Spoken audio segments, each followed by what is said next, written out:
possa estar abençoando a sua vida nesta noite. Mais uma vez quero parabenizar as mamães pelo seu dia. De manhã prestamos homenagens, foi muito bom, bastante pessoas, graças a Deus.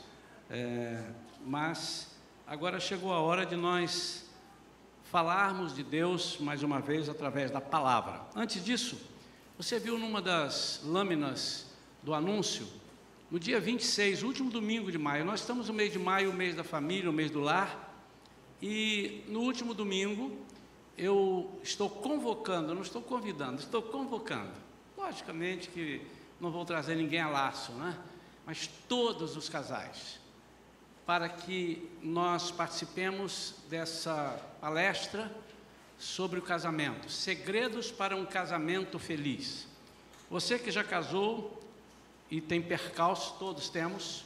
Você que não casou e quer casar, você que não casou não quer casar porque acha que não vai dar certo, você que descasou e não casou ainda, e quer descobrir por que você descasou, enfim.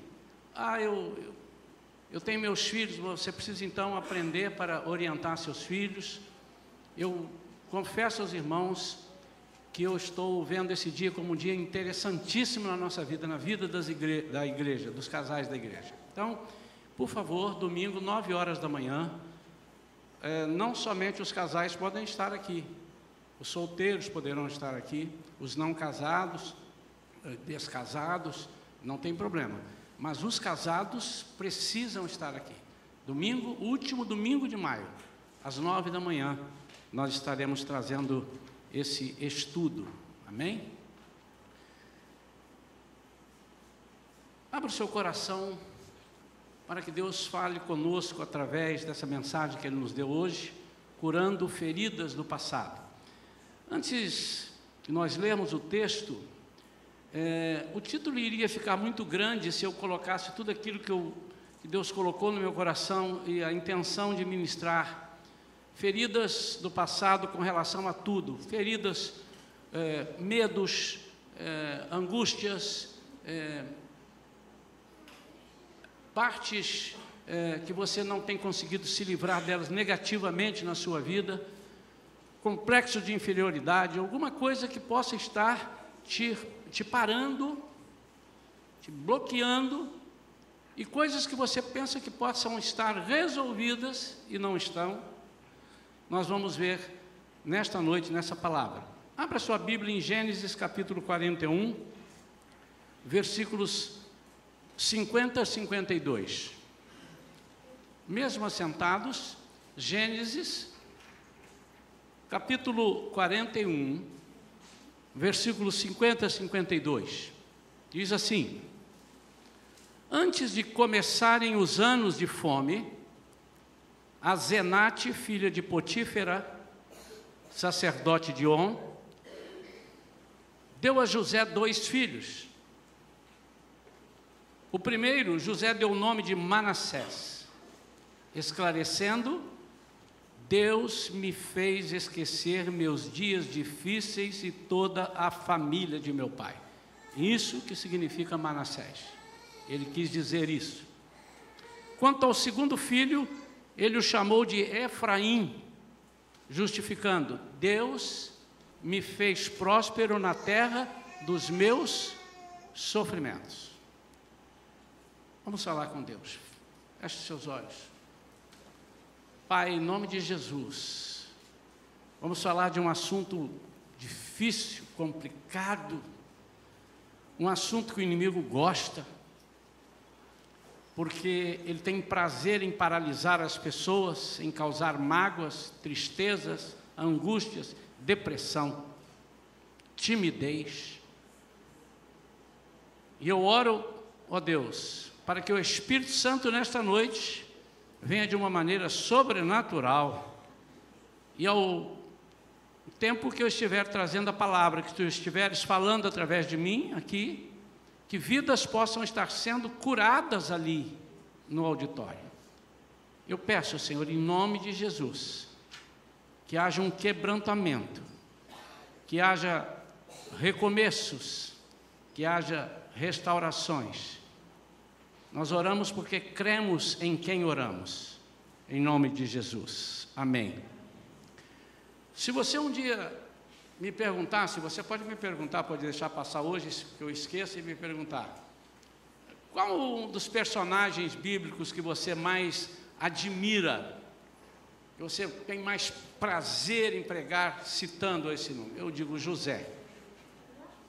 Tem mais de um, não tenho tantos que eu admiro tanto, mas eu tenho mais de um. Davi é outro. É um prato cheio para a gente pregar sobre José, sobre Davi, sobre a família de José, sobre a família de Davi. E como nós estamos no mês da família, no mês do lar, eu orei a Deus e pedi uma palavra em cima desse assunto, que é um assunto que está na Bíblia, e é um assunto que muita gente boa não conhece, ou não liga, despreza. Nós vamos ver aqui hoje como é que pode nós, mesmo sendo crentes em Jesus, sermos aprisionados por alguma coisa, mesmo sendo servos de Deus, termos a alma ferida, pode acontecer. E José foi um personagem bíblico que sempre me impressionou, sempre. Eu creio que eu já preguei sobre José aqui inúmeras vezes, inúmeras, mas não só a minha, eu creio que José impressiona. É uma novelinha, chamada novelinha, né? Uma série cristã, José do Egito. José do Egito, porque ali é onde ele ficou mais conhecido, mas ele não é do Egito. Nem depois de morto ele ficou no Egito. Ele disse, quando eu morrer, meus ossos não podem ficar aqui. Vem que o meu povo. E quando Moisés sai com o povo, tira os ossos e vem com os ossos de José. Aquela saída do povo de Deus do Egito. José é considerado um tipo de Cristo. Ele tem uma tipologia, por algumas semelhanças de situações. Por exemplo, Jesus foi vendido, José foi vendido. Jesus foi traído pelos próprios irmãos, pelos que estavam com ele mais próximos. José foi traído. Jesus foi incorruptível, José foi incorruptível. Há inúmeras qualificações, há inúmeras, não coincidências, mas situações que colocam José como um dos tipos de Cristo. Mas o seu passado, o passado desde a casa de seus pais, um passado injusto. Ele sofreu muita injustiça. Jesus também sofreu muita injustiça. Imagine, Jesus pregando, fazendo milagres e tudo, e as pessoas chamavam ele de diabo. Você é o próprio Beelzebul. Você está expulsando esses demônios no nome de Beelzebul. E José também não era conhecido pelos seus irmãos. Esse seu passado injusto de perdas familiares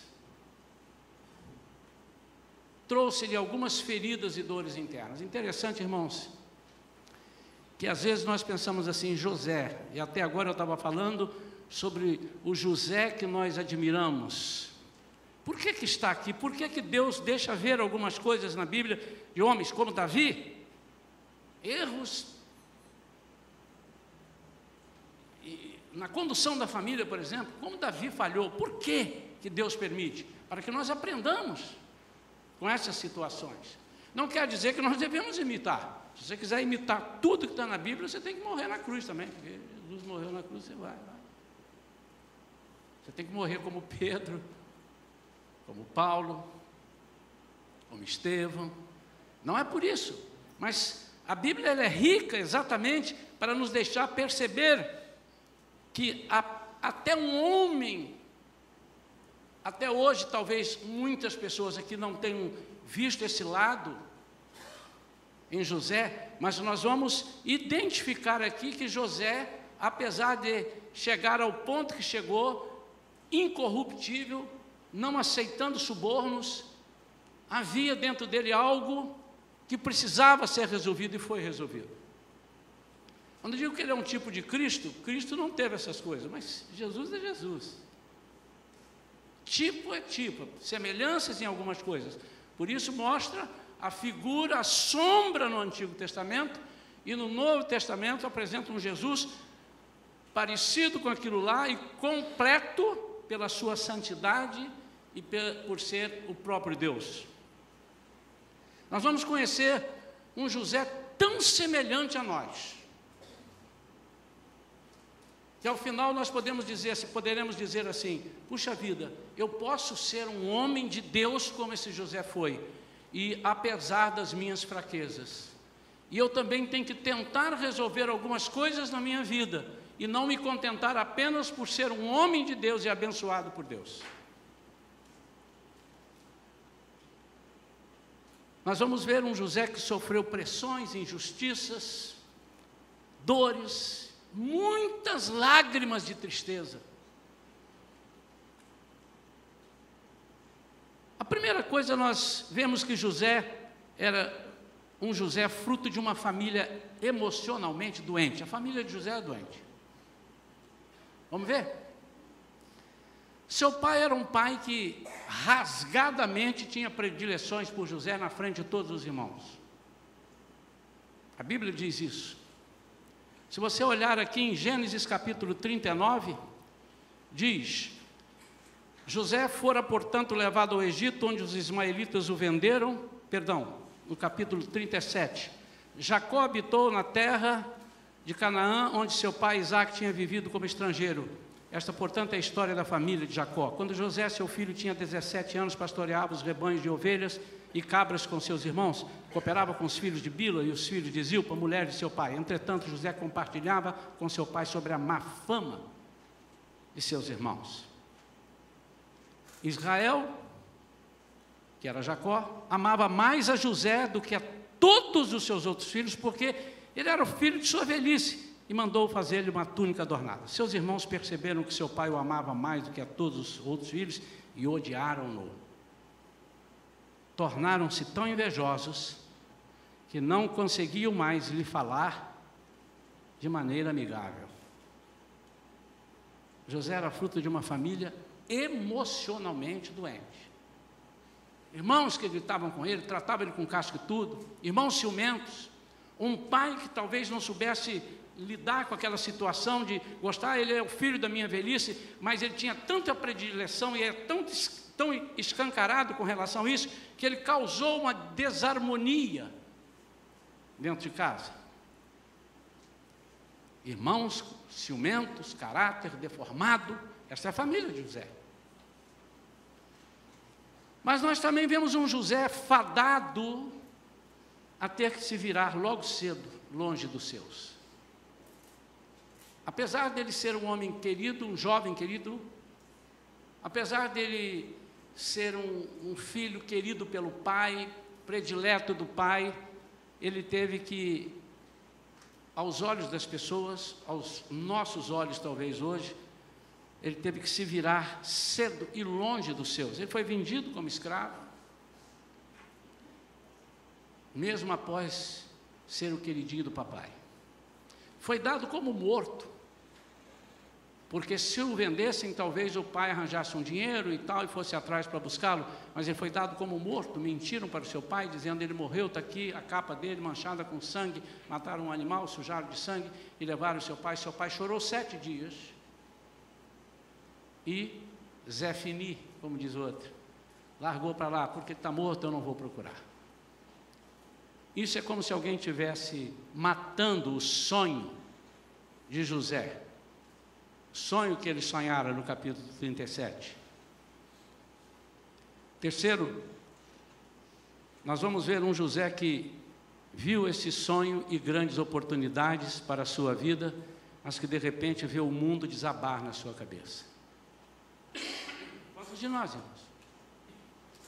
Quantos de nós somos parecidos com José nisso? Estamos bem, está indo tudo bem, às vezes o casamento está feliz, o emprego está legal, de repente parece que veio uma tempestade e tiraram o nosso chão, desabou o mundo na nossa cabeça. Ele sai da sua terra para uma terra totalmente estranha, não para tentar a vida, mas sem condição de abrir a boca, porque ele era escravo. Nisso tudo, sempre tem uma palavrinha, todas as coisas erradas, todas as coisas ruins que ia acontecendo com ele. Você lembra essa palavra que diz lá no capítulo 39, quando ele é vendido, ele vai contar a partir dali o que vai suceder com José, mas Deus era com ele. Essa é a diferença. Depois de chegar e ser vendido no Egito, ele vai para a casa de Potifar, que era o oficial de Faraó, por estratégia de Deus, colocá-lo perto do palácio, porque era ali que ele iria reinar. Ele estava indo bem, agora ele era chefe dos mordomos, inventa uma calúnia, ele então vai para a masmorra, por algo que ele não fez. Que cara azarado! Mas até aqui você não vê em nenhuma Bíblia, nenhum comentário de que José vivia murmurando por causa daquilo. Mas ele certamente, nós vamos ver, guardava em seu coração alguma tristeza, alguma coisa de, não é possível, isso, nós vamos mais adiante identificar isso na vida dele. Esse é o perigo. Ali, na cadeia, mais dois chegam para lá, o copeiro e o padeiro do rei. Eu só estou fazendo um resumo para aqueles que não conhecem bem a história de José. E um dia esses dois têm um sonho, José interpreta o sonho e diz: o copeiro vai viver, o padeiro vai morrer. E não deu outra. Quando eles saem da prisão, José diz para o copeiro: intercede por mim lá com o rei, não esqueça de mim. E o copeiro diz: chá comigo.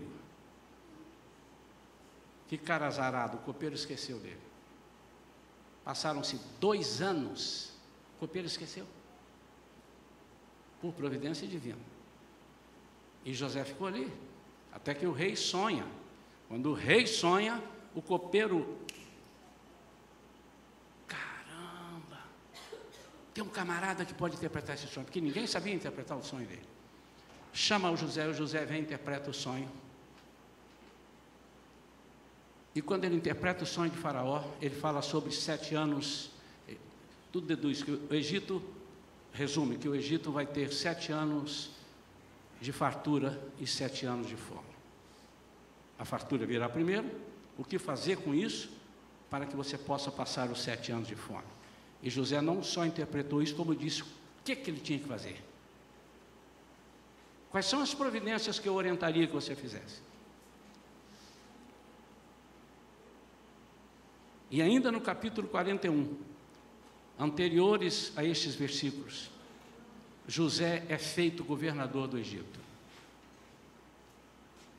E depois que José é feito, ao ser feito, Faraó disse: haveria alguém que poderia governar isso em quem haja o Espírito de Deus, a não ser em José?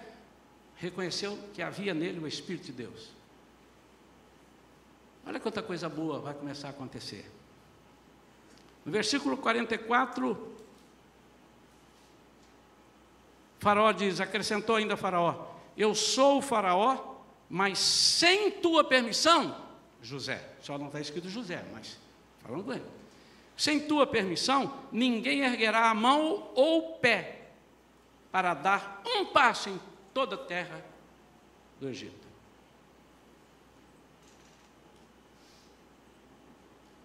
Faraó disse: eu sou o Faraó, mas quem vai mandar é você. Você não pode ser Faraó, eu sou Faraó. Mas até quando eu for decidir alguma coisa, eu vou te perguntar. Que elevação. O tempo vai passando, e antes que venham as secas, e venham os 7 anos de fome, José tem 2 filhos.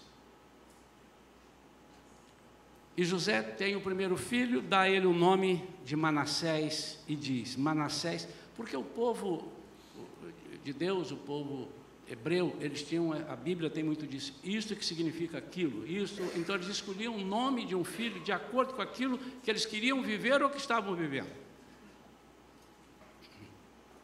E ele disse: Manassés, porque Deus me fez esquecer meus dias difíceis e toda a família de meu pai. Deus me fez esquecer dias difíceis. Havia sinais em sua vida que sua alma estava ferida, estava quieta, adormecida, mas estava ferida. Um José que onde ele punha a mão prosperava. Lá no capítulo 39, quando você em casa quiser dar uma olhada, não olhe agora para não perder a mensagem, diz que onde ele punha a mão prosperava. E Deus prosperava a casa do ímpio por causa dele. Prosperou a casa de Potifar por causa dele. Mas havia sinais, e nós vamos mostrar esses sinais, e é sobre isso que eu quero falar nessa noite. E aqui mais uma vez, irmãos, eu quero que nós coloquemos não somente uma situação de mágoa com o irmão dele, de tristeza, o que fizeram com ele, uma injustiça, mas que você de repente não tenha nada disso, e você não sabe por quê, mas você tem medo de tudo. Você tem medo se você está andando atrás e alguém fala assim: fulano, você toma um medo porque, ai meu Deus, você tem medo de tudo, você tem tendências a não falar, a ser tímido. Eu estava vendo o Globo Repórter essa semana e fiquei impressionado. Tem uma pesquisa, segundo eles, séria, que a cada 4 brasileiros, 1 é tímido e tem fobia social. Ou seja, não sabe conviver em público. 1 em 4. E eles dizem: mas há tratamentos para isso. E os tratamentos que eles apresentaram, eu fiquei atento, e já estava com a mensagem pronta. Eu disse: caramba, ou eles foram buscar na Bíblia, ou eles suaram debaixo do sovaco, como diz o outro, para achar uma coisa que está na Bíblia. E eu fiquei muito feliz de ver que a maioria, tem algumas coisas lá, umas alegorias que eles acrescentam, algumas coisas para ganhar dinheiro e tal, mas a essência está aqui. O primeiro sinal de que em sua vida havia uma ferida, estava adormecida, estava guardada, que às vezes nem nós lembramos que está. Vou fazer uma pausa aqui. Às vezes, no Raízes, nós estamos aqui ministrando, e diz assim: você tem alguma coisa? Não. Pensa um pouquinho, vamos orar. Não.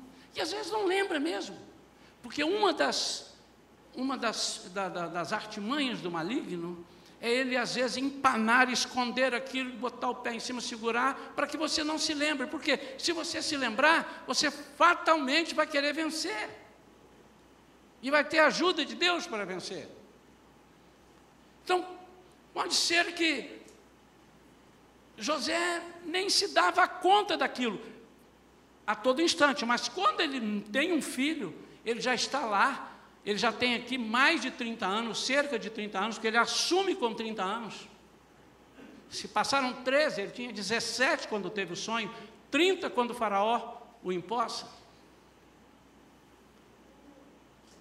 Ele ainda se lembra, e ele ganha um filho, e a impressão que nós temos é que ele com um filho no braço, Manassés, toda hora que eu olho para você, eu lembro da tristeza da minha terra, e que eu abandonei, que eu larguei, que eu risquei do meu mapa a minha família.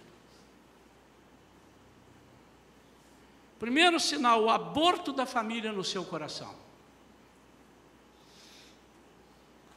E aqui está. Ao primeiro, José deu o nome de Manassés, esclarecendo: Deus me fez esquecer meus dias difíceis e me fez esquecer toda a família de meu pai.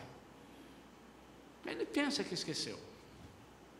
Ele teve que se virar. Ele: agora aqui eu tenho outra família, acabou e tal.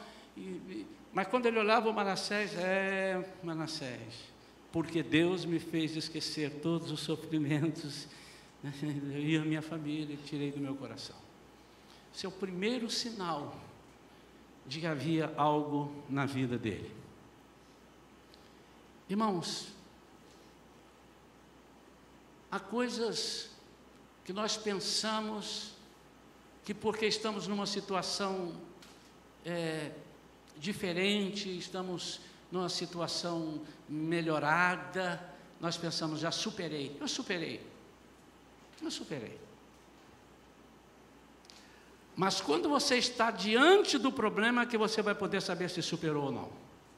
Enquanto você não passa, por exemplo, se você é uma pessoa muito medrosa, tem pânico de medo, e você nunca é levado a sentir medo, você não sabe ou pensa que foi curado. Mas um belo dia você é deixado num lugar, e aquele lugar você pensa que, eu vou morrer aqui. E tal.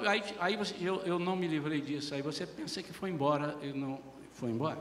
Isso acontece com a mágoa, isso acontece com o medo, isso acontece com uma série de vícios, alguns vícios, e às vezes nós pensamos, não temos mais, porque nós não fomos confrontados, nós não tivemos oportunidade de rever ou estar frente a frente com esses vícios.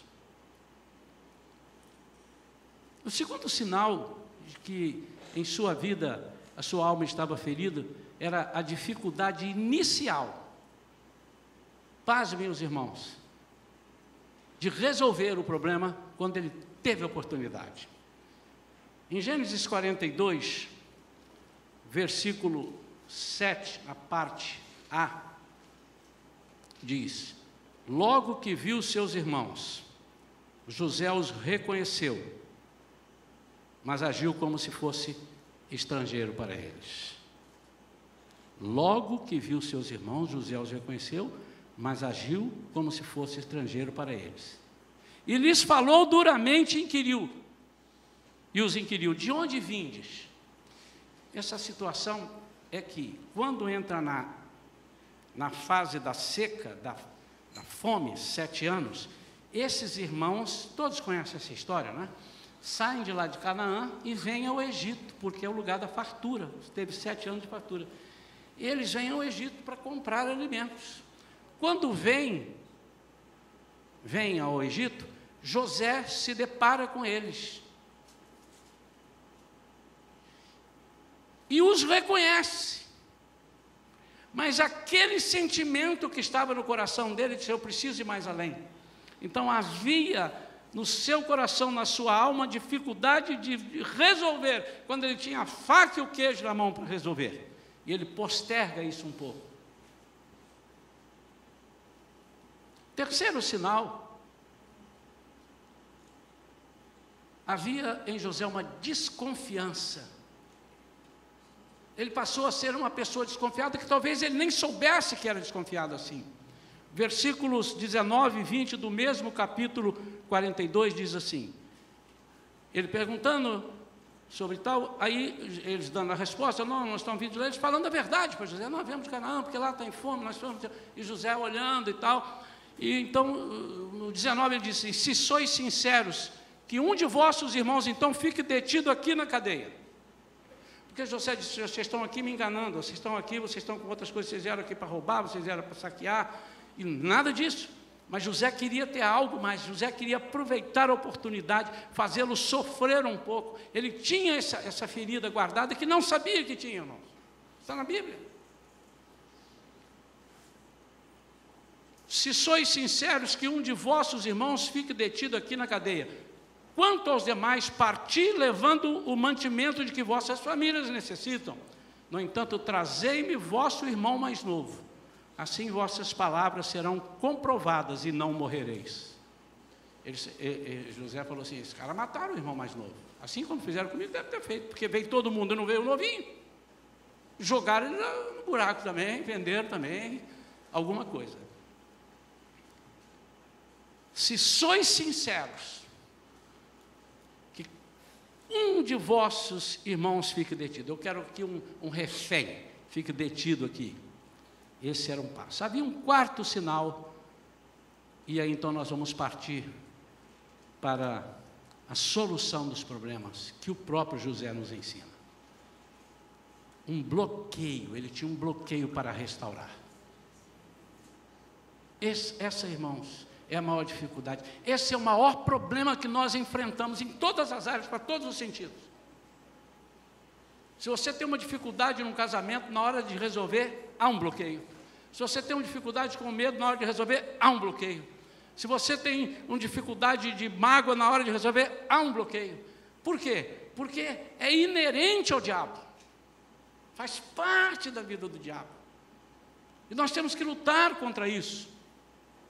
Em Gênesis 42, versículo 24, a parte A, diz: nisso José retirou-se e começou a chorar.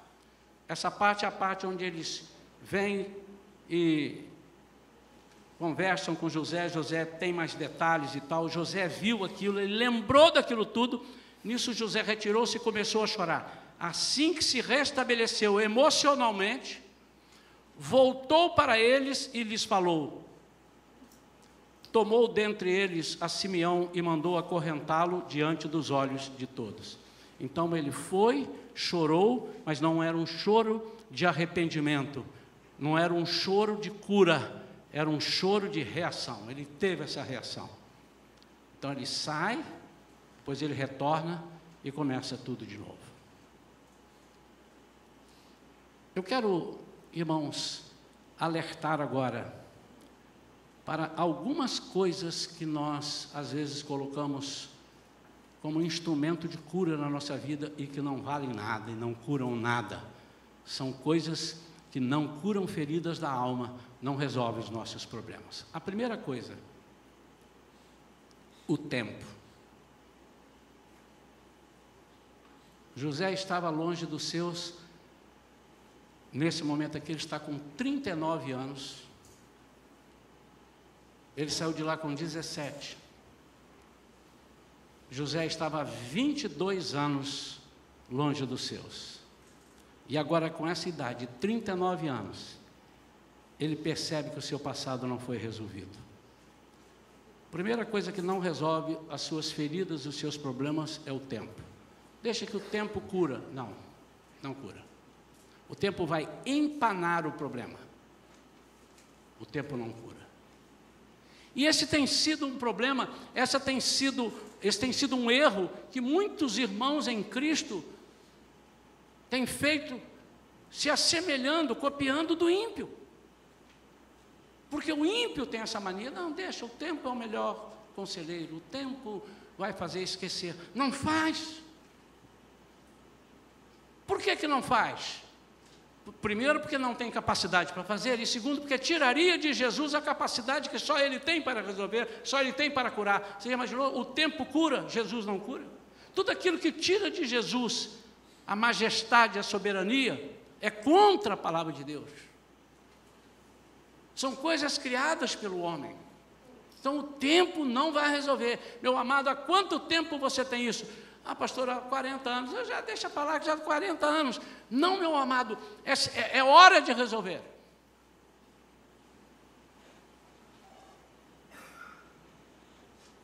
Nessa nossa experiência viajando, visitando igrejas, pregando ali, ouvindo, aprendendo com outros, ensinando alguns, aprendendo mais do que ensinando até, nós percebemos quantas vezes pessoas tiveram coragem de resolver problemas que há 40 anos estavam embutidos no seu subconsciente, no sótão do seu coração. Podem passar 50 anos, não vai resolver. Segunda coisa que não cura a ferida da alma é a distância. A distância não cura. Ele estava no Egito, a família em Canaã, não tinha essas condições que nós temos hoje para chegar lá. Aliás, eles nem podiam ir procurá-lo.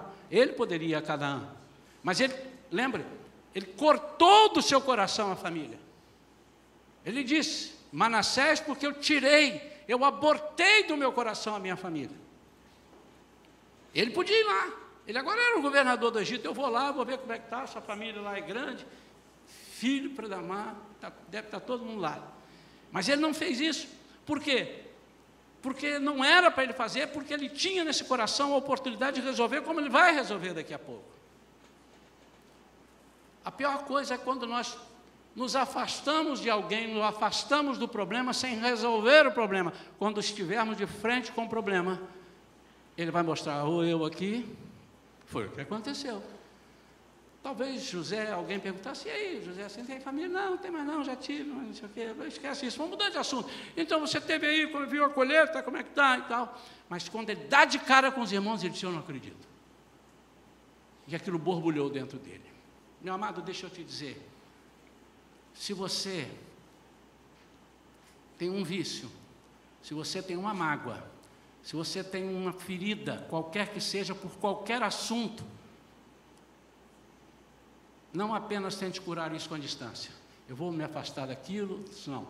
Enfrente. A distância não vai curar. É um ledo engano. A distância não vai curar. Terceira coisa que não pode curar uma ferida de alma. A prosperidade e a posição. E também a presença de Deus como o Espírito Santo. Ele era um homem cheio do Espírito Santo. Mas as reações dele agora vão mostrar que tinha uma ferida. A posição, a prosperidade. José passou a ser o governador. Ele andava na carruagem do rei. O rei o coloca na sua carruagem, sobe com ele, põe o anel dele no dedo de José. Não é pouca coisa não, irmãos. Diz para ele, você é o manda-chuva, eu sou o faraó, mas até eu vou te perguntar. Ele tinha posição, ele tinha prosperidade. E muitas vezes, amados, nós não temos coragem de resolver os nossos problemas e trocamos, substituímos aquilo que estamos tendo de bom e até chegamos a pensar, a minha vida está toda curada, a minha vida está toda resolvida, porque olha como é que eu sou próspero, olha a posição que eu sou diretor de uma empresa hoje, eu tenho filhos, eu tenho barco, eu tenho carro, eu tenho dinheiro para viajar 10 vezes para os Estados Unidos e para a Europa, eu tenho isso e tenho aquilo. Então ele disse, eu resolvi o problema. Não, a prosperidade e a posição não resolve.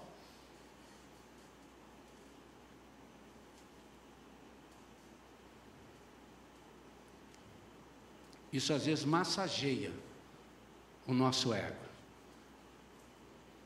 Tem um ditado que diz assim, vida longa, eu peço vida longa aos meus inimigos. Se ele ficar assim, tudo bem, né? Está bíblico. Vida longa aos meus inimigos, para que assistam de pé a minha vitória. Não tem um ditado desse? Está aí, coisa de caminhão, chassi de caminhão, muitos. Eu quero que eles vejam quem eu sou. Conheço casos em que as pessoas trocam isto por um negócio que não foi resolvido dentro dele.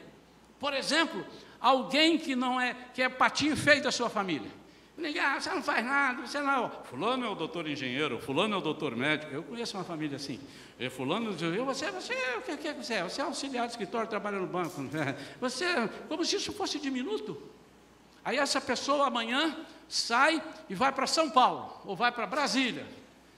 E aí lá ele prospera. E aí ele compra um apartamento grande, compra um carro maravilhoso. A primeira coisa que ele faz, ele volta para aqui e volta no carro. Eu tinha um tio, faleceu já há muito tempo. E estou lembrando dele agora. A família que eu estava falando não era essa não, mas agora lembrei. Tio Carlito. Tio Carlito, dos irmãos, foi o mais analfabeto, mas o mais esperto. Dava nó em pingo d'água, o papai dizia. Muito esperto. Então ele não quis estudar muito e ele tinha esse traquejo de convencer, tipo rolando lero e tal, um jeito, namorador, nunca casou, mas namorador e tal. Mas ele era tido pelo pai dele como uma pessoa estragada. Você não quer nada, você não serve para nada. E eu me lembro, olha que coisa, como é que eu me lembro? Eu tinha uns 10 anos de idade lá na minha cidade, há muitos e muitos anos que ninguém viu o tio Carlito. O tio Carlito viajou, foi não sei para onde, trabalhou, ganhou dinheiro. Irmãos, um dia ele chega lá com um carro conversível, e terno de linho branco, chapéu dentro do carro, um charuto desse tamanho na boca, e entrou dentro da nossa avenida buzinando. Eu tinha 10 anos, eu lembro disso. Aí todo mundo, olha lá, e um carro que ninguém tinha, um carro rabo de peixe conversível. Lembra desse carro? No filme aparece aí o filme. Você não lembra não, mas tem no filme. Você lembra, né, Xará? Lembra, Joel? Nós lembramos. E ele chegou, aí a meninada, e eu dele, é meu tio, deixa eu entrar, tio, pode, vem. Aí veio todo mundo. E aí ele ficava, pode entrar, o carro brilhava, você olhava na lataria do carro assim, penteava o cabelo, eu ainda penteava o cabelo. O que ele foi fazer lá? Ele foi mostrar, eu não sou aquilo que vocês falaram. E pelo fato dele fazer isso, estava evidente que ele tinha ainda no coração aquele negócio, eu vou mostrar que eu não sou isso. Eu saí daqui ferido, eu saí daqui escorraçado, mas eu vou mostrar quem eu sou. Querido, a prosperidade não resolve o teu problema, não cura a tua ferida. Então, pastor, como é que eu faço para curar as feridas da alma? O que devemos fazer? Primeira coisa, abra o coração e fale toda a verdade, sem reservas. Não há outro jeito. Gênesis 45, os irmãos já voltam. E quando os irmãos voltam, José se revela a ele. Eu imagino, irmãos, pare um minutinho, não soltem ainda o versículo, tira. Eu gosto muito de ver as entrelinhas. Vocês vão lá, deixa esse irmão aqui acorrentado, tá? Simeão vai ficar aqui. E vocês vão lá. Ele falou áspero. Traga o seu outro irmão mais novo. Se não trouxer, não tem conversa. Leva comigo. Quantos dias isso levou? Talvez meses. Não era pertinho. Não havia um carro bom. Não havia um avião. Eles foram a pé. Tinham os cavalos, os camelos, coisas levando as cargas, mas é a pé. Enquanto José não resolveu isso e não enfrentou a aflição, eu estou vendo a aflição dele aqui no palácio. Será que eles vão voltar? Será que eles vão fazer? E vão largar Simeão aqui para morrer, como eles fizeram comigo? Será que isso? Mas os irmãos não sabiam quem era aquele governador. Então, mas na cabeça dele ele começou a pré-julgar. Ele deve ter sofrido mais ainda. Aquilo que estava adormecido, irmãos, agora foi capaz de mexer ali, revolver as coisas que estavam encobertas. Eu imagino o sofrimento de José até que eles voltassem. E eles voltam. Quando voltam, vão à presença de José. E todos conhecem a história. José começa a conversar e tal, e faz perguntas daqui, perguntas dali, até que José se revela. Diante do apelo do irmão, José não pôde se conter e na presença de todos os homens de seu séquito, bradou, fazei sair daqui todos da minha presença. E ninguém ficou junto dele, quando José se deu a conhecer a seus irmãos.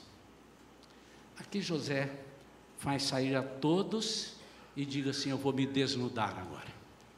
Eu vou abrir o meu coração e eu vou falar toda a verdade. E em dado momento, ele vai revelar e dizer quem ele era. Parece que tirar alguma maquiagem ou máscara que os irmãos não conheceram. Também ele era muito novinho, agora ele estava com 40 anos cerca. E José então vai dizer, eu sou José, aquele que vocês venderam. É como se ele tivesse dizendo, eu estou desse jeito por causa disso. Irmãos, olha como é que é profundo isso. É como se você estivesse diante do problema do demônio, do inimigo, dizendo assim, inimigo, eu reconheço que eu estou assim por causa disso.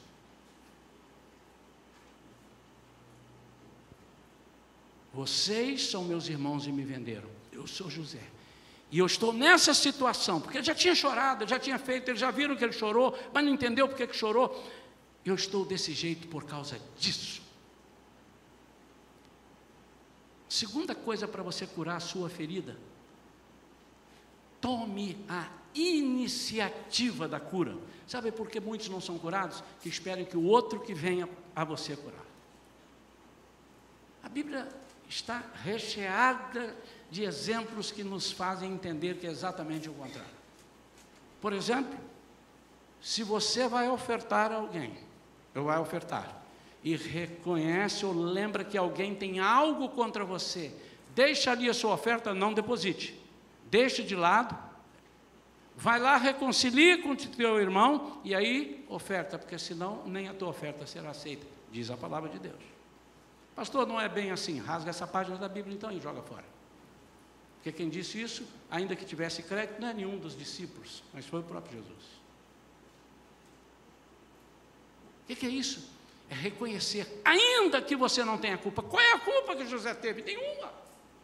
Mas aquilo fez tão mal a ele, que agora ele estava ali naquela situação, e ele disse, eu estou assim, eu cometi isso tudo, vai para lá, vem para cá, eu já podia ter resolvido na primeira vez que vocês vieram, mas eu estou com uma ferida tão grande, mas o Espírito de Deus ficou na minha vida esse tempo todo, que vocês foram lá para buscar e trazer Benjamim, que agora eu resolvi dizer, sou eu. Vamos acabar com isso. E a segunda, ele tomou a iniciativa. No versículo 45, capítulo 45, versículos 14 e 15, ele diz, então se lançou ao pescoço de seu irmão Benjamim e chorou. Benjamim também o abraçou forte e chorou muito. Ele se lançou. Em seguida ele cobriu de beijos todos os seus irmãos e abraçando-os expressava toda a sua emoção por meio de muitas lágrimas e gestos de carinho. Só depois de algum tempo os irmãos conseguiram conversar com ele. Então, para curar as feridas, não é o tempo que cura, não é a distância, não são as prosperidades e posições, mas primeiro abra o coração e fale toda a verdade sem reservas. Tome a iniciativa da cura. Se você, meu amado, tem um desvio de caráter, se você tem um desvio na sua vida, algo que é distorcido e você sabe, porque se você sabe, se você tem, você sabe, pode estar adormecido, mas você sabe, tome a iniciativa pela cura. Não espere que Deus venha até você, Deus já sabe que você tem, Deus apresenta oportunidades. José poderia ter resolvido como resolveu, ou poderia não ter resolvido. Talvez, se fosse um de nós, ele dissesse, se vocês vão para a prisão, vão apodrecer aí, para vocês pensarem em alguma coisa que vocês fizeram um dia.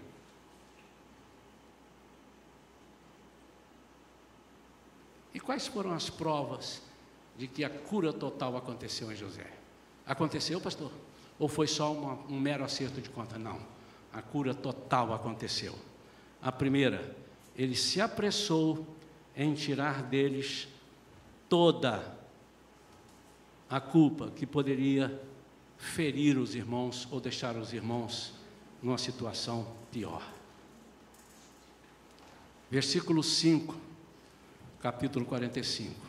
No 45, no início, ele diz, sou eu. No 3, ele diz, José declarou aos seus irmãos, eu sou José, vive ainda meu pai. Seus irmãos não conseguiram pronunciar a resposta, pois estavam por demais conturbados e perplexos ao revê-lo. Versículo 4, então disse José a seus irmãos, aproximai-vos de mim. E eles se aproximaram. E esclareceu, sou José, vosso irmão, que vendeste para o Egito. Versículo 5, mas agora não vos entristeçais, nem vos amedronteis por me terdes vendido para cá, porque foi para preservar vossas vidas que Deus me enviou adiante de vós. Amado, sabe o que eu tiro? Só esse versículo aqui dá uma pregação. Hoje, quando eu estava relendo a pregação, eu falei, meu Deus, dá uma pregação aqui. Espera aí, pastor, esse versículo que o senhor leu anula tudo que o senhor está falando, porque foi Deus que mandou. Pois é aí que mora o perigo. Muitas vezes Deus está, e ele já sabia, Deus está trabalhando José lá desde os 17 anos. José, a história é o seguinte, senta aqui, filho, em sonhos. Vai haver uma fome em Canaã muito grande, e este é o meu povo, e eu estou olhando aqui de cima, não tem ninguém que possa supri-los. Então o Egito pode suprir, mas eu fui até o Egito e dei uma olhada, não há um servo de Deus meu lá, só tem treva lá. Então José, vamos fazer o seguinte, eu vou te levar para lá, essa é a história. E eu vou usar os meus métodos, e você vai ser o pai de todos os filhos nossos, para supri-los e não deixá-los morrer de fome. Ele está dizendo isso aqui, no versículo 14. No versículo 5. Mas agora não vos entristeçais, nem vos amedronteis por teres vendido para cá, porque foi para preservar vossas vidas que Deus me enviou adiante de vós. Só que quando eu pego isso daqui, e não entendo que se eu sou servo de Deus, tudo e absolutamente tudo que acontece na minha vida é por um propósito de Deus, eu corro um risco de deixar entrar dentro da minha vida alguma coisa que venha me afetar, ainda que eu esteja reinando depois. E eu fico com esses carrapichos dentro de mim, que se eu não souber tirar, eu não vou poder ir adiante.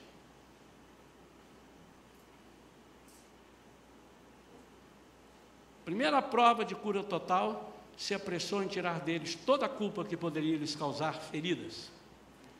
E segunda, ainda no capítulo 45, versículo 9 a 15. Subi depressa à casa do meu pai, agora já está tudo resolvido.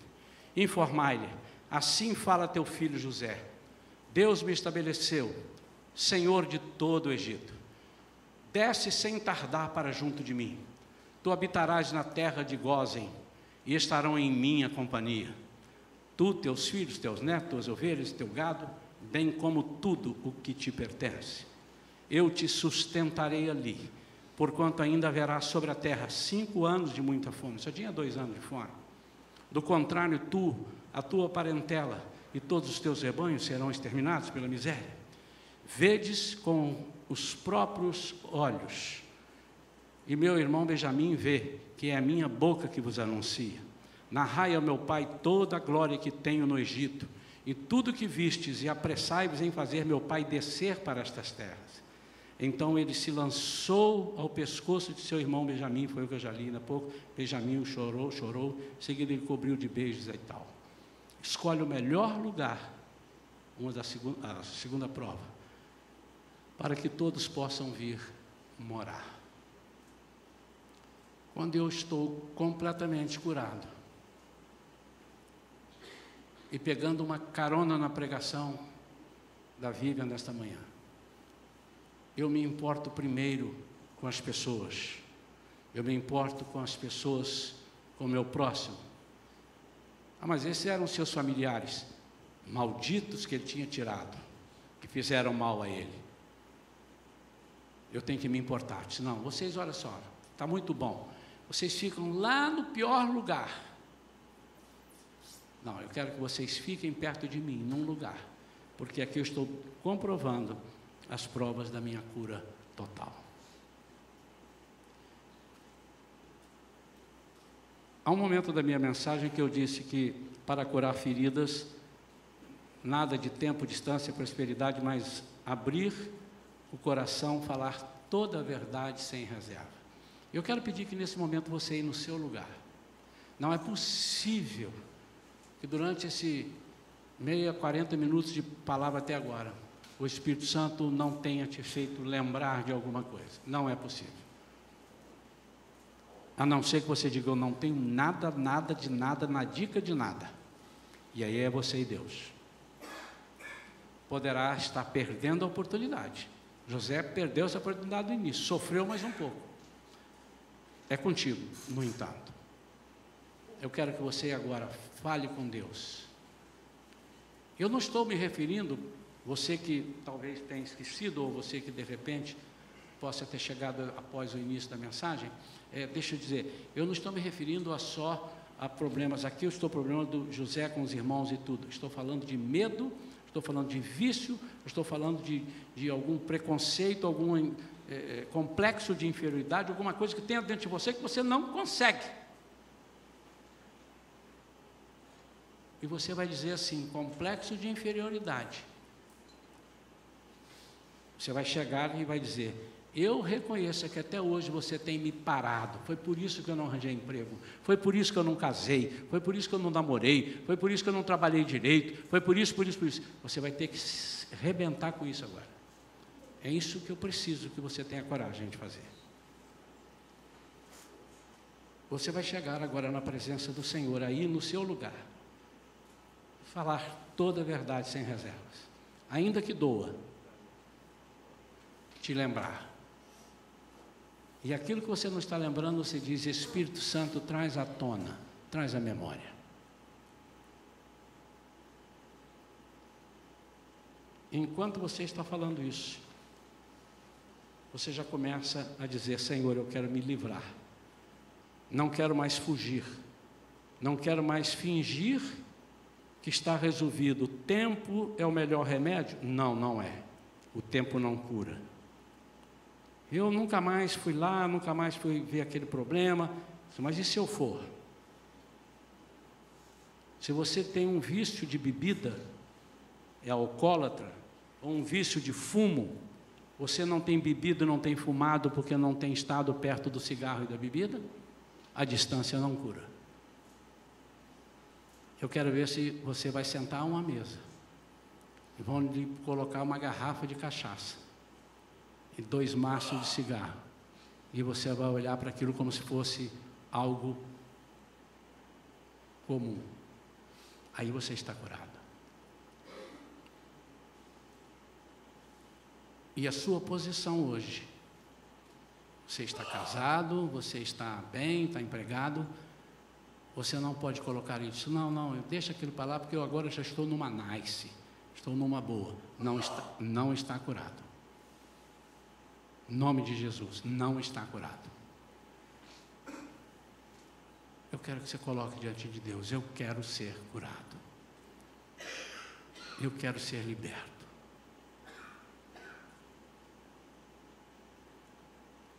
Pai, em nome de Jesus, eu estou ministrando sobre estas vidas, Pai. O inimigo pode tentar barrá-los agora. Pai, em nome de Jesus,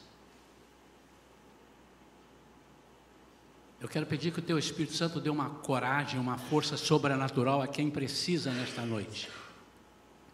A quem precisa nesta noite. A enfrentar, quem precisa enfrentar. Quem precisa desbancar o inimigo e tirar aquilo que estava adormecido e que nessa mensagem foi trazido à tona de propósito. Nada pode ficar encoberto. E o Senhor vai arrancar com raiz e tudo. Em nome de Jesus. Amém.